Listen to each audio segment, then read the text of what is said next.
go, the Downward Facing Spiritual Spiral podcast. Very happy you're here today. Thrilled you're listening.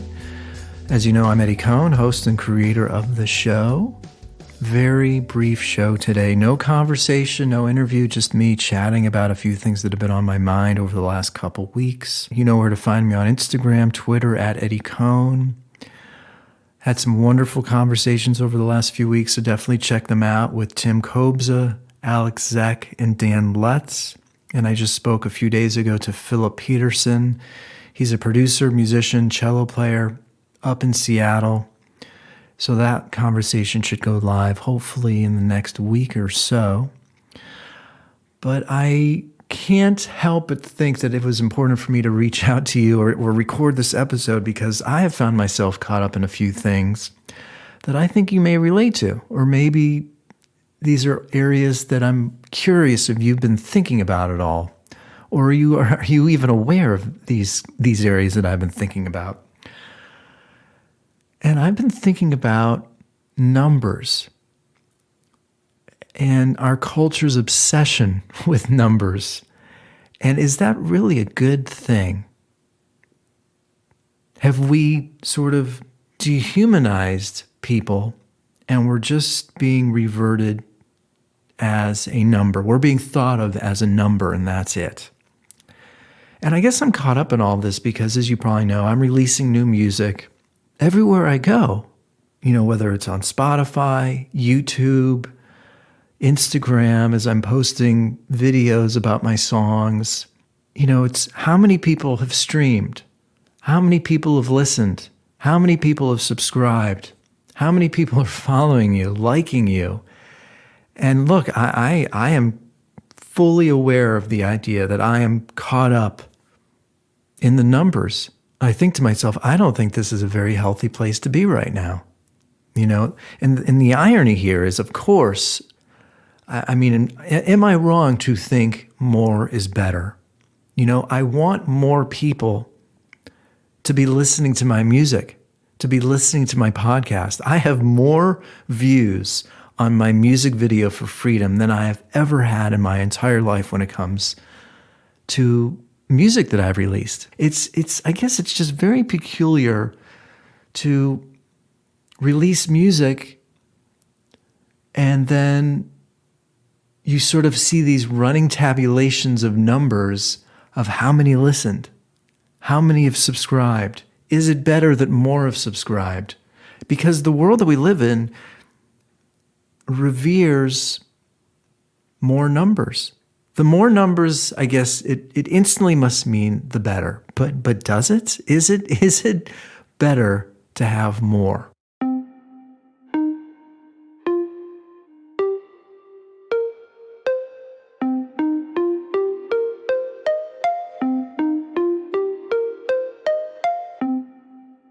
I don't know. I think it's really important to remind ourselves that those numbers out there are actually real human beings. And it's a complicated crossroads that I find myself in because I want people to listen. I want people to connect with my music. I want it to get out there. But I don't want to care about the numbers. But anytime I turn on Instagram or turn on YouTube or post a video or turn on Spotify, you see those numbers. How many followers? How many streams? And I don't know if if it's creating a healthy environment. What would happen to the world if those numbers all just went away? If Instagram got rid of the number of followers, number of likes, number of retweets, Twitter, I mean, everywhere we go, it's always a number that is showing. You know, people tell me, and I like to think of myself, you know, ignore the number, just keep putting out quality work, don't care. But I almost feel like it's impossible for me to not care if it's constantly being shown in front of my face. It's really challenging. And I wonder, do you think about numbers?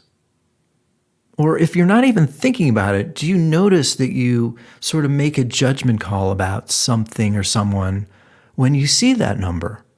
I think about Rotten Tomatoes. I used to love, reading reviews in Rolling Stone or Newsweek, whether it was, I think, Kenneth Turin or Peter Travers were the reviewers.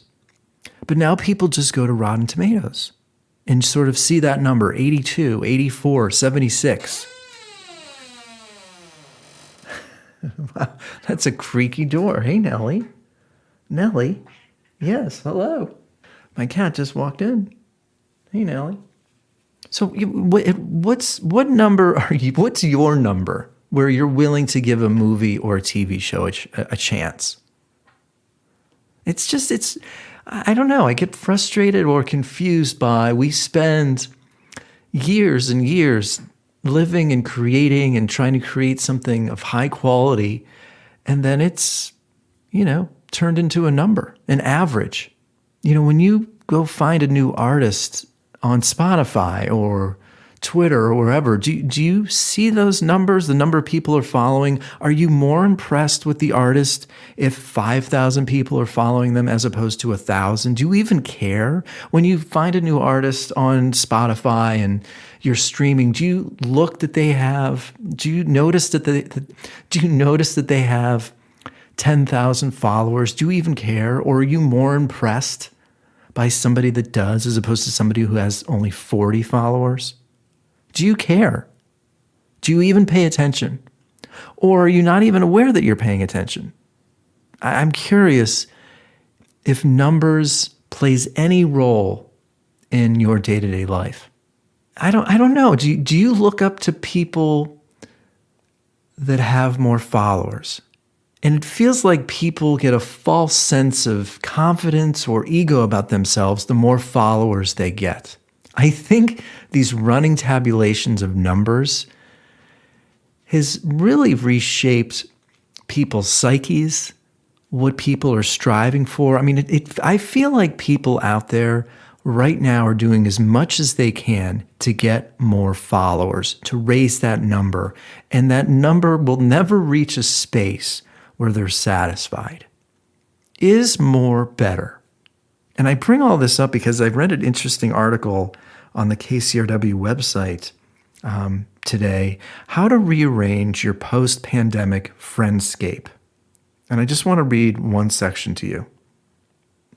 The writer was speaking to evolutionary psychologist Robin Dunbar, who argues that we have the cognitive capacity to accommodate maybe 4 to 6 close friends. Yes, that was one of his findings, that we really only have the capacity and emotional resources to have 4 to 6 close friends. And that would include your parents or your sibling. A lot of people don't include those people as your close friends. But in a lot of cases, if you're lucky, your spouse or family member is one of your close friends. And you only have so many slots. So if you've got your spouse there and you've got maybe a child, that's taken up 3 slots right there. So you've got room for only 2 to 4 people. And if you think about it, close relationships are a matter of time. So if you only have a certain amount of time, you have to ask yourself, who am I going to invest that time and energy in?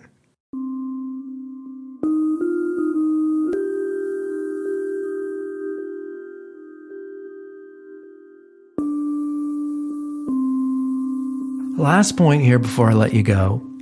So agoraphobia means being scared to leave your home. For the longest time, many months ago, if you listen to my show, I had such strong feelings about the way good old Dr. Fauci was offering suggestions on how you and I should live our life. And it's weird, but I will leave you with this. About a month ago, I got in my car and went to the valley, about a 30-minute drive, to go to the driving range. And I felt anxiety. And I realized I'm become so used to being home all day that those feelings of anxiety of leaving my home and going somewhere by myself have sort of cropped up again into my psychology. And it's something that I've dealt with for many years, and I feel as though I've almost pretty much gotten over it. I guess you always sort of have those tendencies, but I've done my work to get through it. I travel a lot. I've obviously went to therapy before to deal with anxiety issues. And it feels like, and I've said this many times, that I knew suicide was going to increase. I knew mental health was going to go down because of the pandemic. I mean, there became such a focus on, immune systems and just being practical and stay home and put on a mask. But what did that do to our culture psychologically? Are we ever going to be that free-spirited culture again? It's weird. I watched the Knicks game the other night and I saw all these fans in the stands, and I was so pleasantly surprised that people were comfortable, going out in the crowds again. Maybe they are. Maybe it's going to be quote unquote normal again. But I've found myself dealing with anxiety again, just being out in public, being around groups of people, going far away from my home. And I only went a half an hour. I don't know. I feel like right in front of you, it's almost like culturally, it's just easy, get a vaccine, stay home, wear a mask. But underneath the surface, people that are a little bit more sensitive, that are introverted, what are those instructions doing to them? People I feel like have fought for their whole lifetime dealing with anxiety, feeling comfortable being outside, being around other people. And then this pandemic happens, and the instructions are to stay home. So I am curious, have you noticed, if you are introverted, sensitive, have some anxiety issues, has it been difficult for you to sort of pick up where you left off? Has it been difficult for you to be around other people, to go outside, to go far away from your home? Because I can tell, I feel like I need to sort of get some of that confidence back again. This show, Anti-Technology, the effects of social media, it's so easy to think social media is good. Watch Netflix all day, stare at your phone. But is that behavior really creating more confident, three-dimensional versions of ourselves? I think it's easy to stay home and watch television all day. It's easy to stay home and just stare at your phone. And I know there's a lot of people out there that probably don't have anxiety to just think about, they don't think about like the fear and anxiety of getting on a plane, of being far away from home. But I know there's a lot of people out there like me that have dealt with anxiety that think a little bit, I think more about what could go wrong. And I think that's why I was so anti what Fauci was suggesting we do, because I knew that if more people listen to that suggestion of staying home, wear a mask, don't go outside, if you have the potential to have some anxiety about going anywhere, being outside, well, it's going to be shown thanks to those instructions. So it was just something that I noticed when I left the house about a month or so ago. It's like I have to get used to leaving again. I have to get used to being comfortable away from my house again. I'm going to go to a yoga class in a few days for the first time. And I'm curious how I'm going to feel being in a public class again. I think there's a lot of people out there that are struggling with being in public places. So just something to think about. Are you one of those people? I'm going to end today's show by playing my new song, Animals. Just released it about about a month ago. It's on Spotify, iTunes. You can find it at eddiecohn.bandcamp.com. Please check it out. Music videos on YouTube. Going to probably start posting some live performances on Instagram and YouTube as well. If you dig the show, please share it with your friends. You can subscribe on iTunes, subscribe on YouTube. Find me anywhere on Instagram, Twitter, everywhere, all the above. Any questions, please reach out. A wonderful conversation with Phil Peterson coming up in the next week or so. As always, thank you so much for listening, supporting, being a part of the Downward Facing Spiritual Spiral podcast.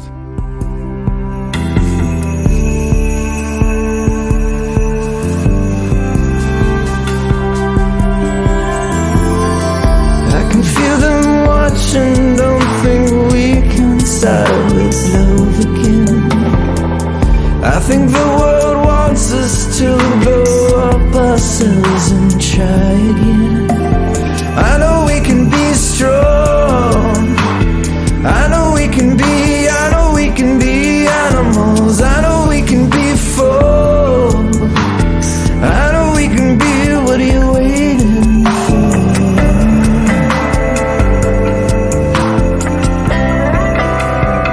I'm gonna find out. This is going nowhere. We're still fighting with ourselves again.